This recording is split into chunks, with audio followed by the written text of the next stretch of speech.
Welcome everyone to Cultivating Successful Teaching and Learning Through Collaborative Coaching.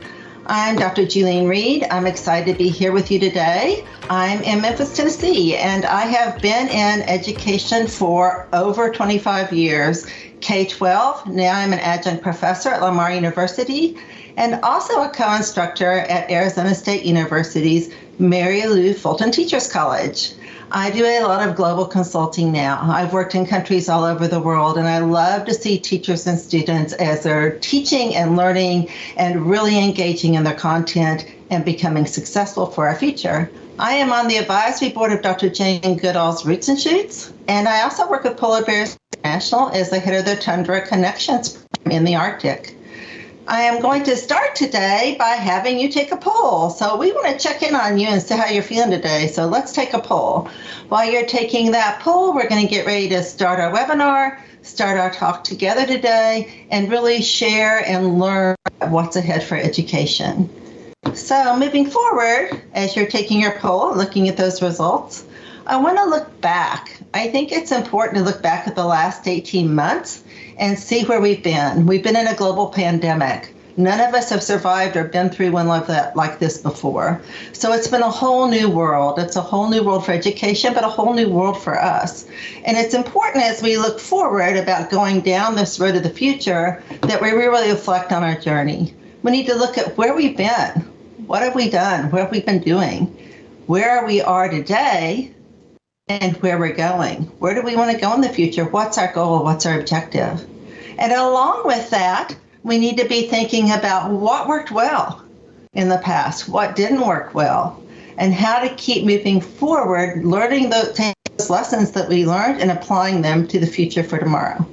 So thinking of the pandemic mode, yesterday and even today, as we go back into school, some of us have been home for remote learning. Some of us have been through the pandemic in Australia. They did awesome for a long time, and now they're suffering a little bit with more pandemic.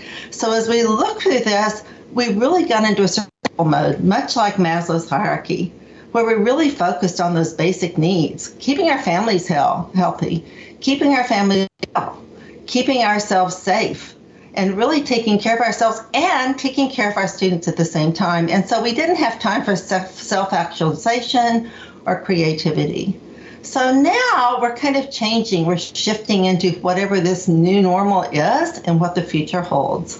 So along with that, we want to really think about growth.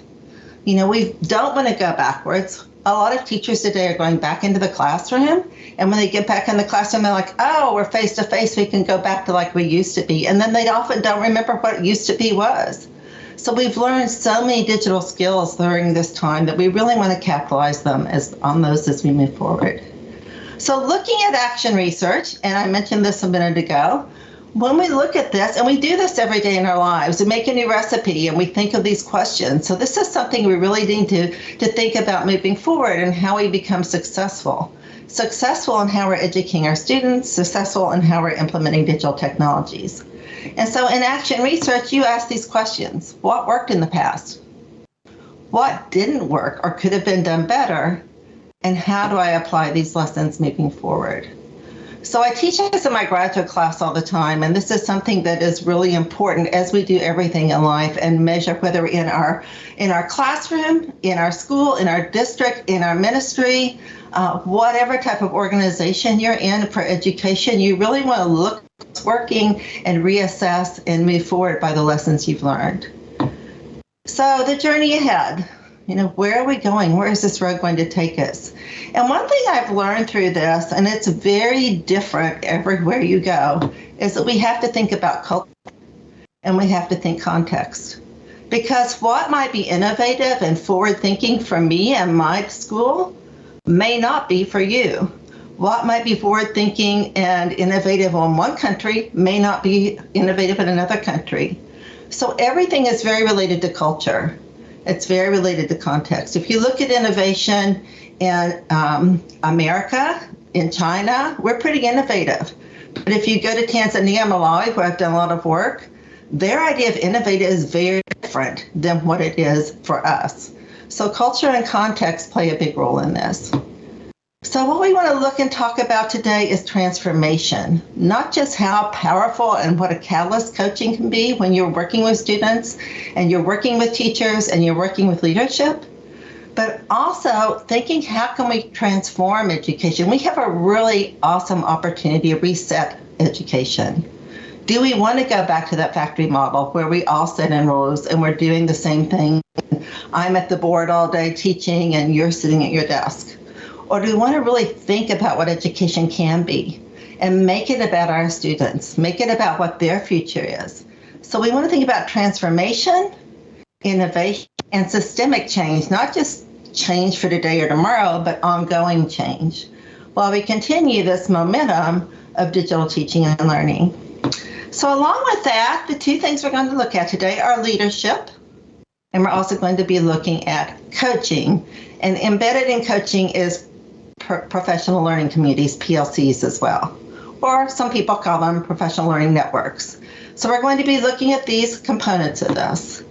And what I found in the research I did, it's not rocket science, but it's so true. No matter where you go, when I was doing my dissertation in Malawi, whether I'm working in a school here in the United States, there are 4 success factors that are proven by research for implementing and applying digital devices in education. So we want to look at those 4, and what I love about this is all 4 of those that were included in coaching. When we're working with leadership, when we're working with teachers, all 4 of these come to the surface. What we found through research is this one-time come in and do a professional learning event or a professional development event really doesn't work. It works at that moment, but then teachers go back to their classrooms, they get busy, and they never really get to apply it. So we need that ongoing coaching, that ongoing professional learning that really supports them in their journey for lifelong learning and becoming a better teacher.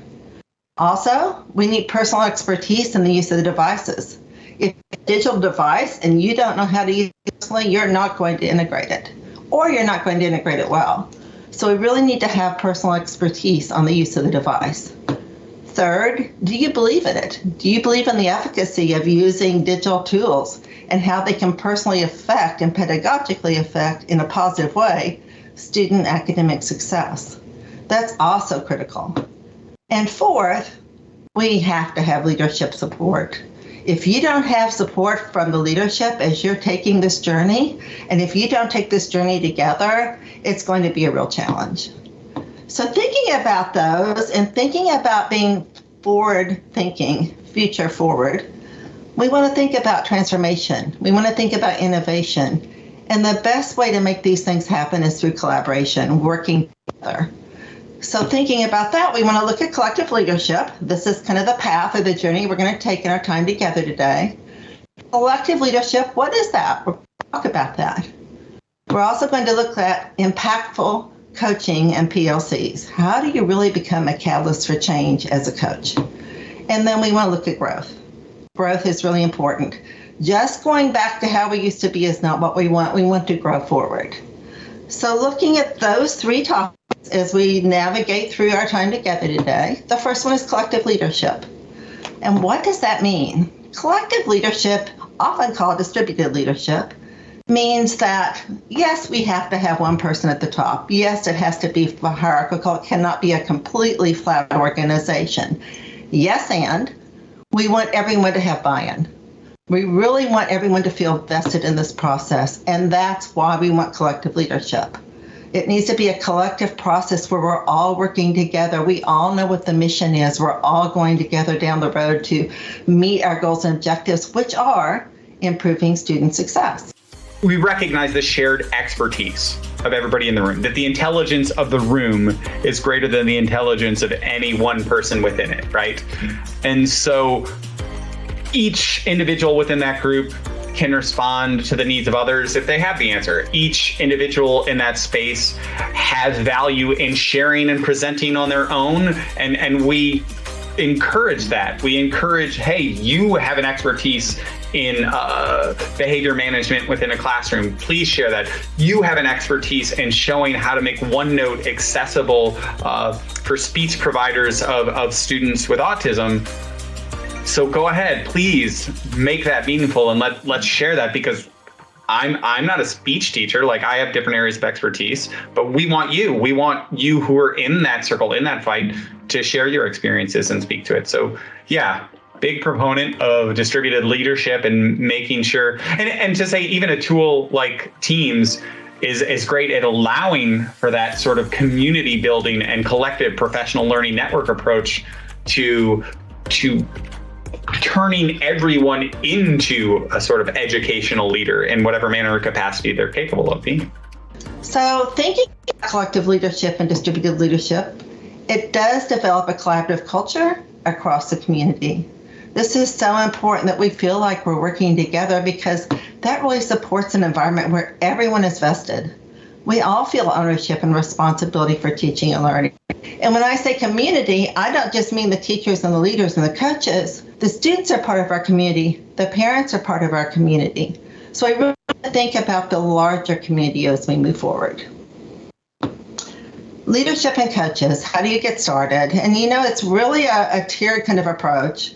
And the first approach to this is working with the leadership, really getting ready to start the coaching process.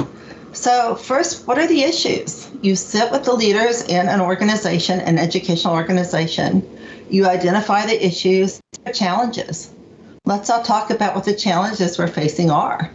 And I hear over and over and over that challenges are how to maintain digital learning, how to maintain blended learning, what to do now to keep going. I've heard of schools where they had digital and mobile devices last year. They took them home, their students took them home, and now they can't take them home anymore.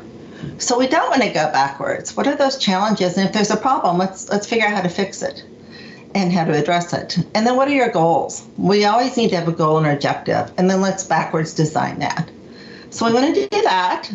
We want to look at relevant data. What data do we have? Do we have summative data, formative data, some types of testing that we may need to look at? We want to really review that together and see what the data is telling us, because we want to make data-driven decision-making. We really want to do that. Third, let's plan and strategize how we can approach these goals, how we can approach these issues and challenges, and let's come up with ideas on how we can move forward. But how do we know we're successful? Action research is great, but how will you measure success? So we also have to address, what will our timeline be? How will we know if it's working? And then let's be flexible. It's a design thinking type of process.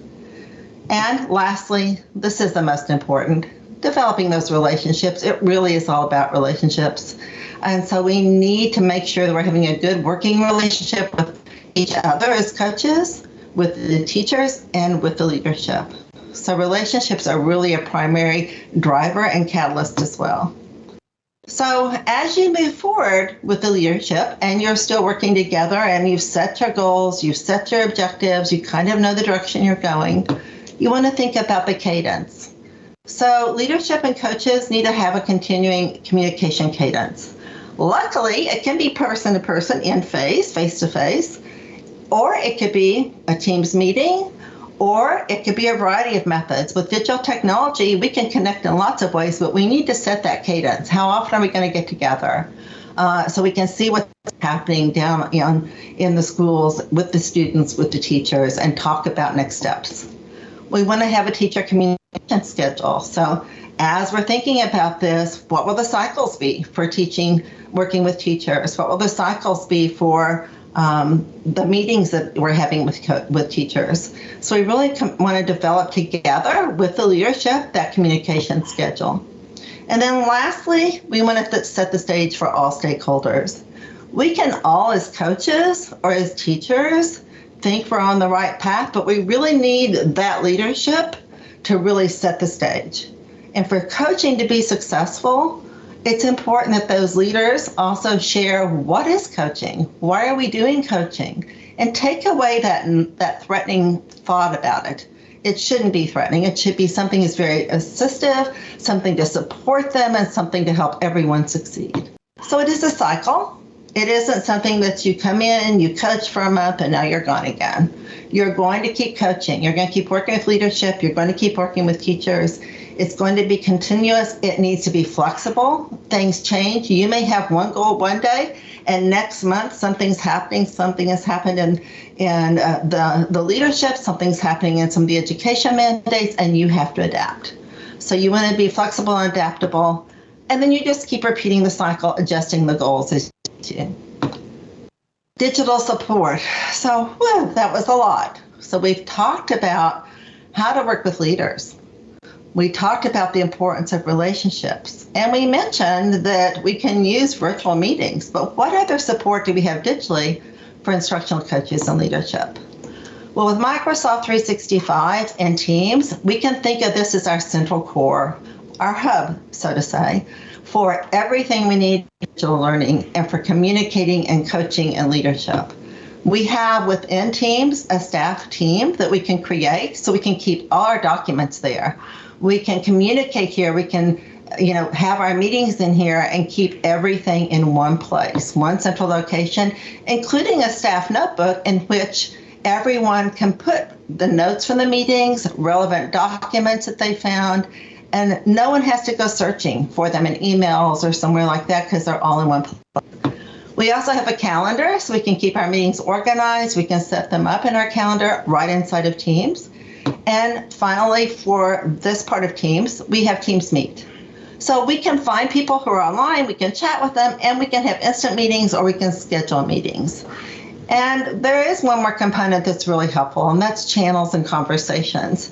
So you may have one group of leadership that's working on assessment strategies. You may have one that's working on curriculum and instruction. And rather than communicating with the whole group, now we have like these groups that are called channels, and they can have their own communication, their own files, and yet still part of that overarching team. So Teams is our central location, and part of Microsoft 365 as well are all the embedded tools that you're used to hearing about. Outlook for your email and your calendar. Forms for collecting your own data. I love forms. Collect data, see instant survey analysis, just in a little sort of a summary format, and still be able to put it right into a spreadsheet. And speaking of spreadsheets, with Excel, you can analyze the data and see authentic data right there. And then as you're sharing your messages with your stakeholders, often we have to present that message. So PowerPoint is the perfect thing for presenting reports, the overall vision, and the coaching message. And there's one tool you may or may not have heard of that's part of Teams. It's called Education Insights. It has been released more recently, and it is amazing. So what is it? So it actually gives you relevant real-time data on students in your school environment, in your community. There's Classroom Insights. You can use Classroom Insights as a teacher. And there's an upgraded version that's the premium version of Insights, which will cover a whole district, a whole community of education schools. But either one gives you this awesome relevant real-time data. You can also visualize trends easily, just a quick visualization of academic trends and social emotional learning, which is so important today. If they can't be comfortable with where they are emotionally, they're not going to learn.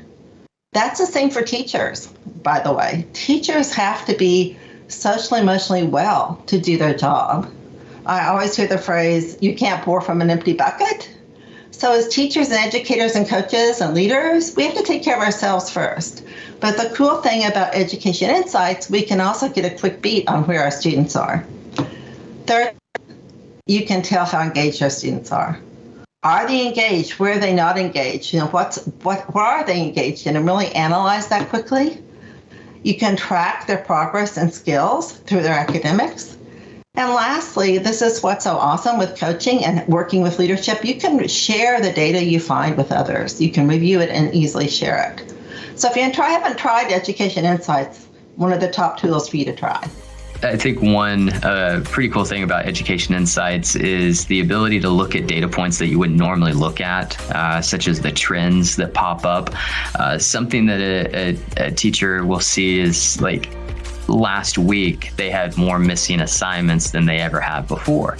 And they might not notice that on their own, but with that popping up in front of their face on their dashboard, it might make them be a little bit more reflective, metacognitive, if you will, about like, okay, well, what was I thinking last week? How was I approaching the class? And that's really what we want our teachers to do, to grow professionally. So if you can take data points that you didn't even really know existed and you can grow from that, that's a win.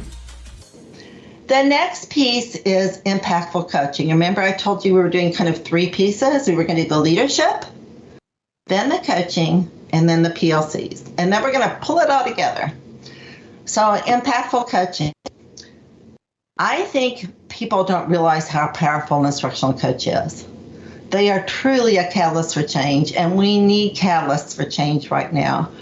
I'm on several meetings every week. International meetings, national meetings with top leaders, and the common message is teacher retention. How do you retain them? Leadership retention. Doing the same thing we've always done. How are we going to get them to move forward and grow? And this instructional coach, whatever term you use wherever you are, it may not be instructional coach. But who is kind of helping guide the teachers into best practices and working with leadership? That is the person I'm thinking of as an instructional coach. Often instructional coaches don't get any professional learning themselves to help them improve how they are coaching. Often they are like, okay, we're going to give you a promotion. You're now an instructional coach. And they're like, great, what do I do? So we want to really provide them with support because they're a true catalyst for change. And so making them a catalyst for change and letting them work with leaders and teachers is really powerful. Impactful instructional coaching, it is the bridge to transformation between the leadership and the teachers. Through that bridge, it's helping communicate that message. So if you're a coach and you're coaching with teachers, you want to be empathetic. Start with empathy. Celebrate what they're doing. Hallelujah, you survived teaching in the last 18 months or more. But be empathetic, have respect for their craft and think about what they've been through and really let them know you understand. And coaching should not be evaluative. You're not there to assess them, you're there to support them. So it should be very non-evaluative. It should be cyclical. We talked about this as an ongoing cycle. It's not just come in, meet what you want, see you later, have a great year. It's something that we want to keep working with these teachers and educators, because this is what research has really shown us. Job embedded, meaning in the school day, in their classroom, if they're a virtual teacher, working with them while they're presenting virtually, but job embedded coaching is so important because now you're seeing what they do every day and you're working with them on an ongoing basis. And so you want them to understand this is a collaborative partnership. We're going to do this together. This isn't about me telling you, but this is us doing it together. And so the biggest part you want to do is really establish some trust. Really set this level of understanding and trust that I'm here to help you.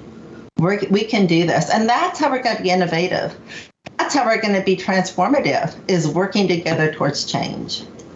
So developing that relationship, just like it was with the leaders, is so important also with the coaches. And as we're developing that relationship, get to know the teacher, including an SEL focus. Really use those social emotional learning strategies with your teacher too. How are you doing today? What's been going on? What's the best thing that happened to you this week? What was the challenge you had? Discuss the challenges, the problems, their personal challenges, not just the overarching education community, but this teacher in their classroom, what are their challenges? What are their problems and what are their goals?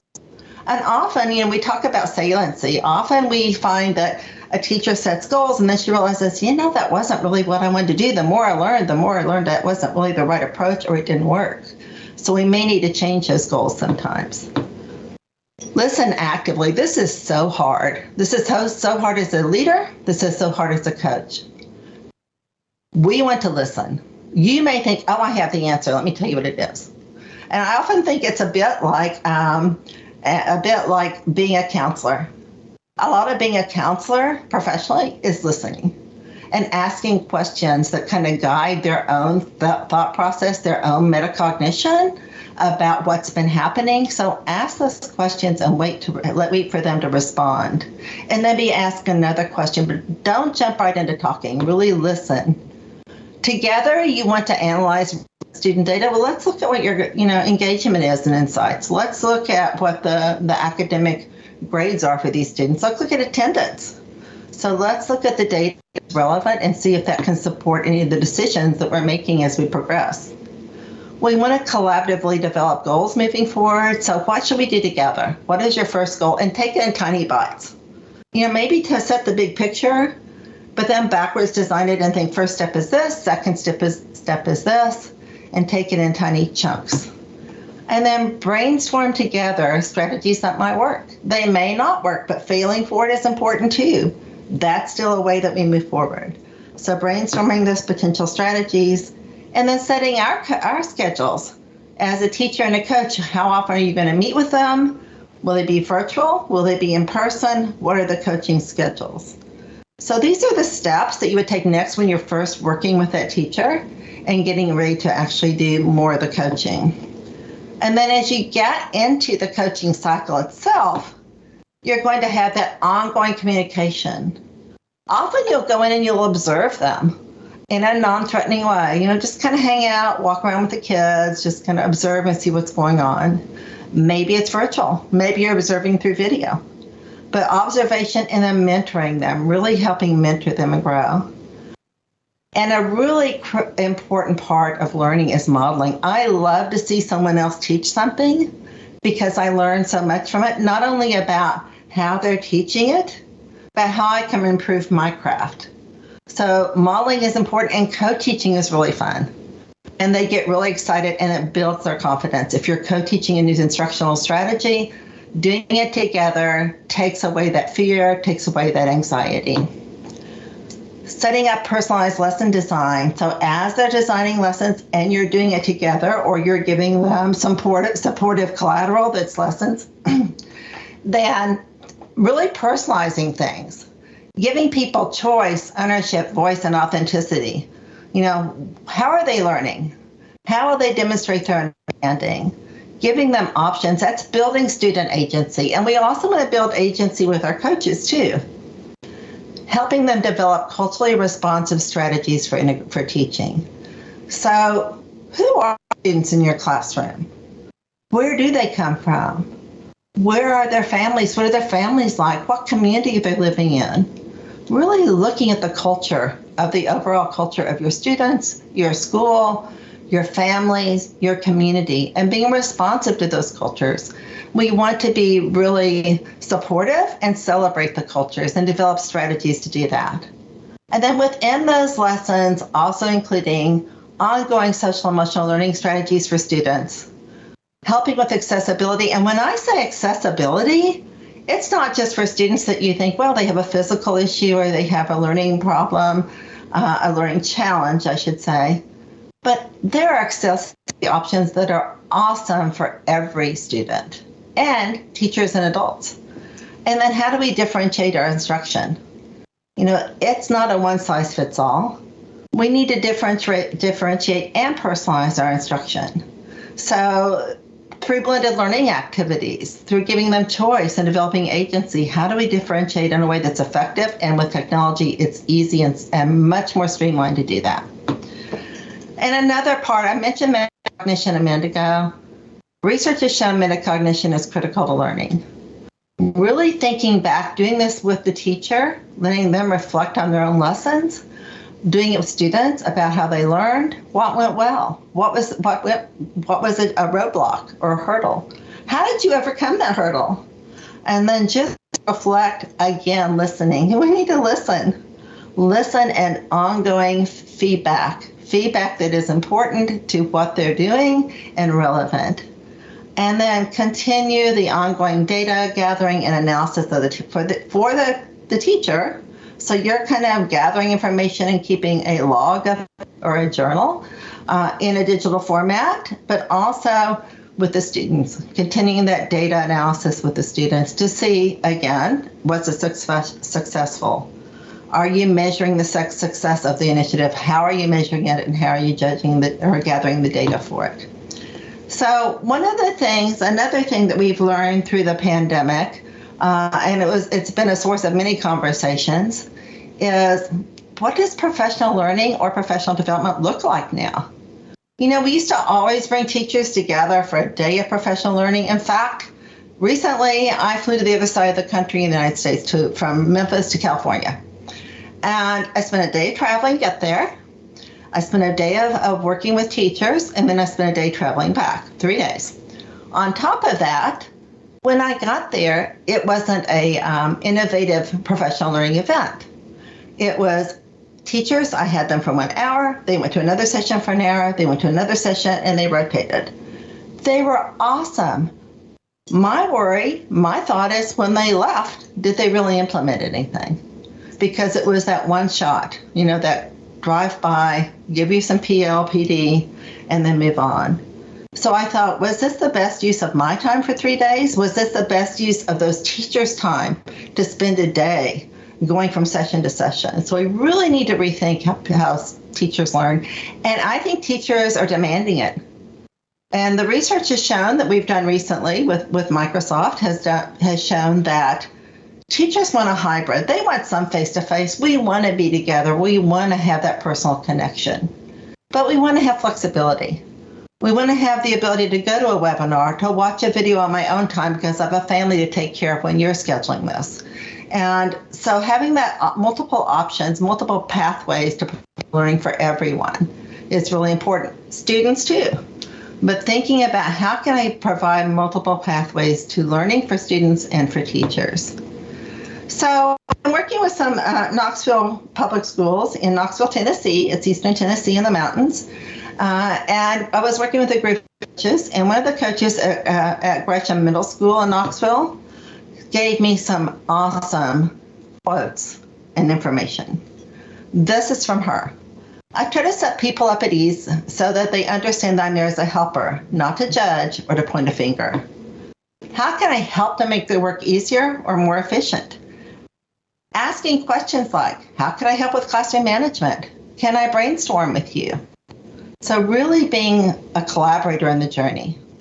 And then there are times that the coach will learn as much as the teacher. So she said, there are times that I learn as I am helping.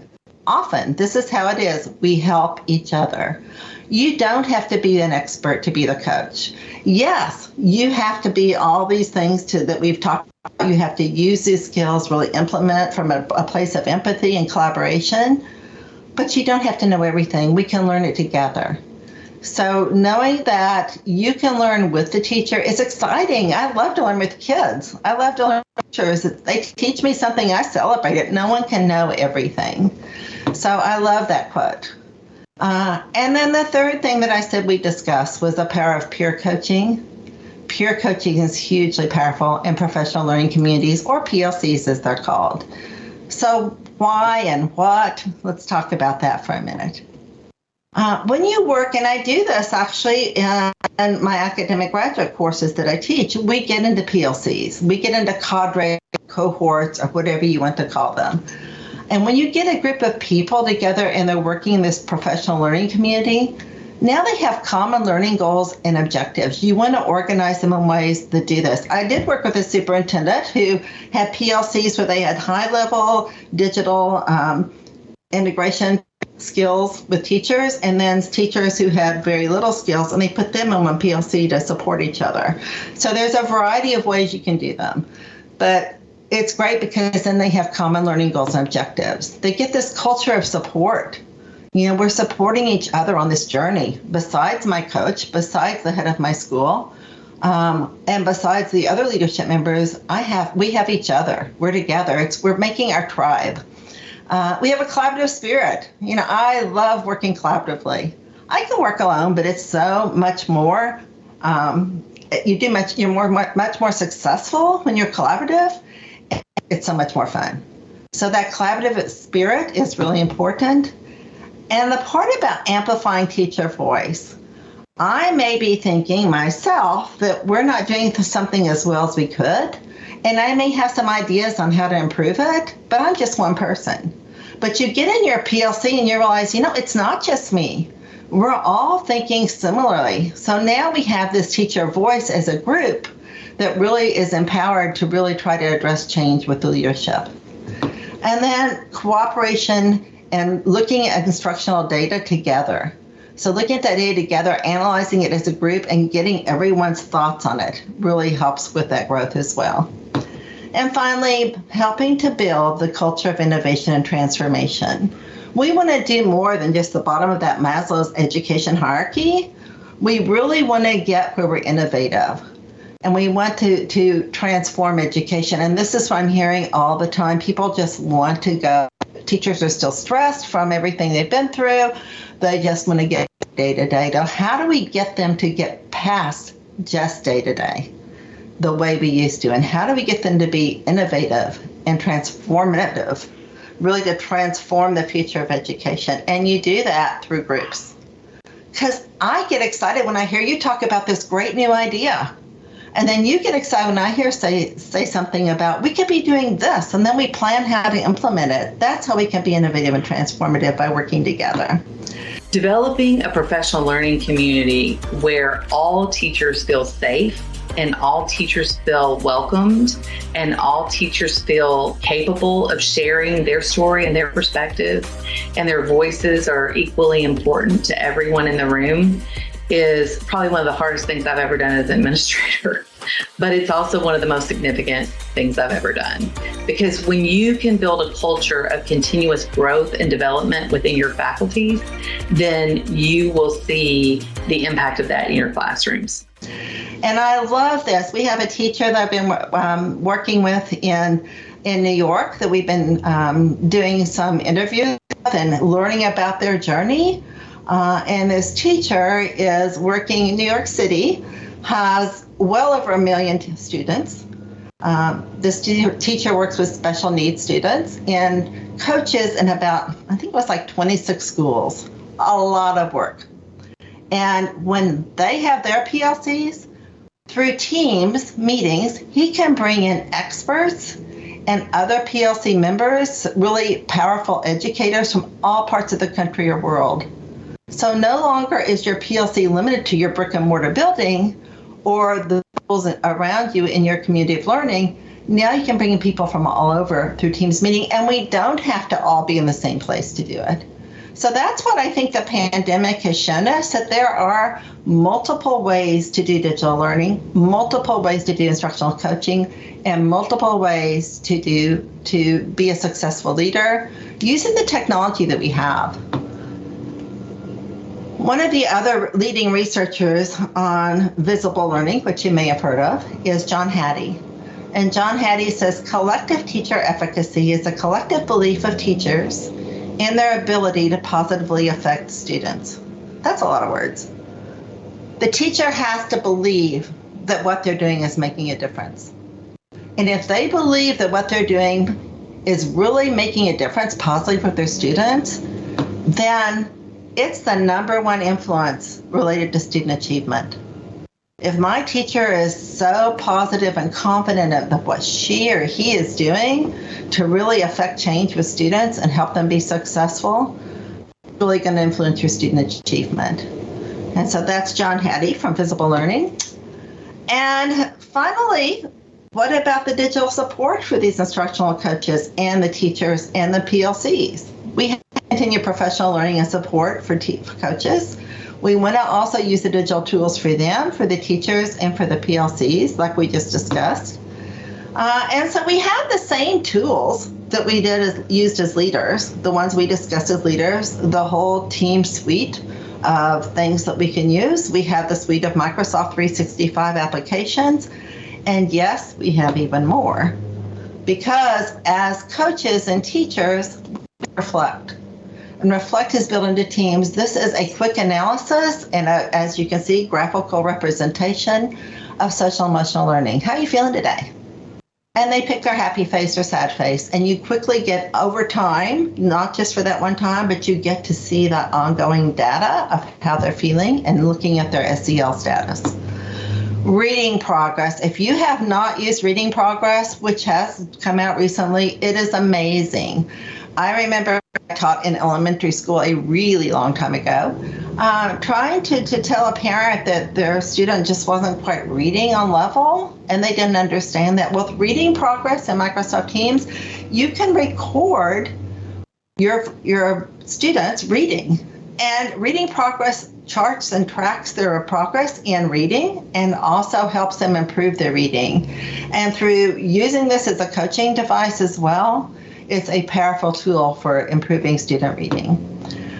Again, in Teams, just like we had the staff team, we have a PLC team that we can use. So you can implement a Teams PLC that's all focused on that professional learning community in which you're working. You can use, and that same teacher in New York City I was talking to you about, uses PowerPoint, because in New York City, it is a million cultures living in one small geographical area.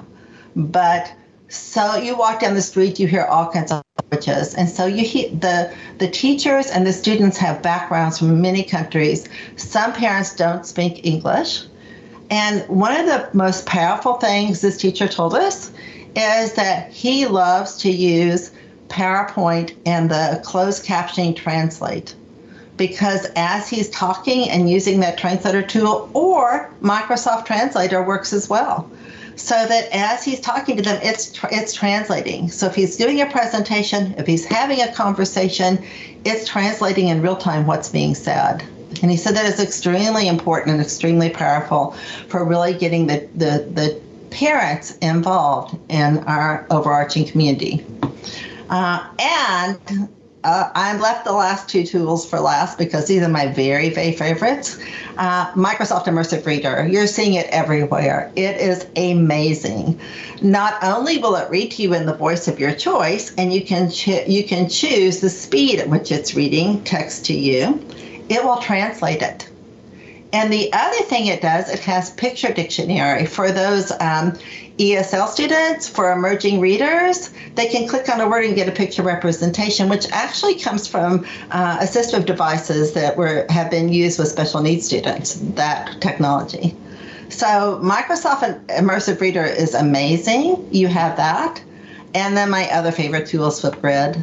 You know, being able to record reflections and share video reflections about our lessons we just learned, be able to, for students to be able to have one more way to show what they know, but it's a powerful video tool that is very secure, in which students and teachers and coaches and leadership can reflect and leave a video journal on Flipgrid and respond to discussion prompts and share back and forth.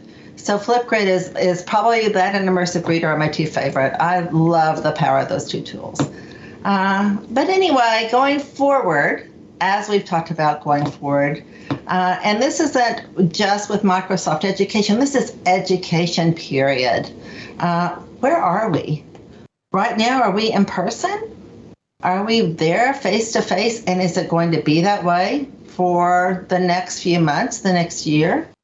Or are we going to go back to a hybrid model where some are virtual and some are in person? Or is this something that's the way of the future for education? Maybe this is what education will be in the future.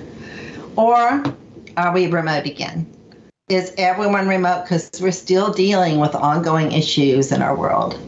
So no matter the beauty of the tools we've talked about, the strategies we've talked about for leadership, for coaching, for PLCs, no matter what you're doing, no matter these three scenarios in which you're teaching and learning, they can all be supported by digital technology. So the learning doesn't have to stop. Can you imagine if we didn't have technology and had an 18-month pandemic, what would have happened to learning then? So thankfully, with the and the technology we have at our fingertips, any of these situations is a powerful tool for teaching, for learning, and for leading and coaching. So we want to Form our student learning through collective leadership. We've talked about that. It shouldn't be just one person. Yes, you have to have the head of the organization, but the way we're really going to transform it is doing it together. Working as a community, being collective in our leadership, and then embracing change. Creating a culture of change is hard. Change can be scary. We've had a lot of change already, but we need to embrace the change and know that this is where we need to go for our students. And it's exciting. Take the journey with us. It's such an exciting way to learn. It's such an exciting way to teach. And I'm here to support you. So let's inspire our teachers to be innovative. Let's inspire our leaders to be innovative. It's really critical for our students' future that we're helping them get ready for their jobs for tomorrow. So as we wind down and we return to our journey, remember our winding road we've been on through the last 18 months, 2 years, and we're returning to our journey. Do we want to take the path that's familiar and just go straight ahead like we always have and go back to the way we've always taught? Or do we want to take a new path? Do we want to really reinvent the future of education? Let's not drive down the road on the car or the bicycle. Let's blast off. And let's really look at how can we change and transform what education means today and for the future. So my challenge to you and my wish for you is to be future forward. Really be thinking on the day-to-day basis. We have to think about the short-term goals, but think about the long-term goal of being future forward. We really want to be future forward. We want to think about transformation and innovation for future learning and for future schools and for our student success. So that is my wish for you, that's my challenge for you, because these students that we're looking at here are depending on us to get them successfully into their future. So let's take a quick poll at the end again. I want to hear more about what you're doing in your schools, and so that's what this poll is for. So we'll take this quick poll. And as we wind this down for the time together today, we have all these resources available for you today. You can become a Microsoft Innovative Educator. You can learn more about becoming an MIE and access more professional learning and support at the Microsoft Educator Center. We also have all these resources available for you to review. And much of what you're going to see at the Educator Center is self-paced, and you can do it on your own time. So I want to thank you today for your time. I wish you good health and success on being future forward with your students. Thank you.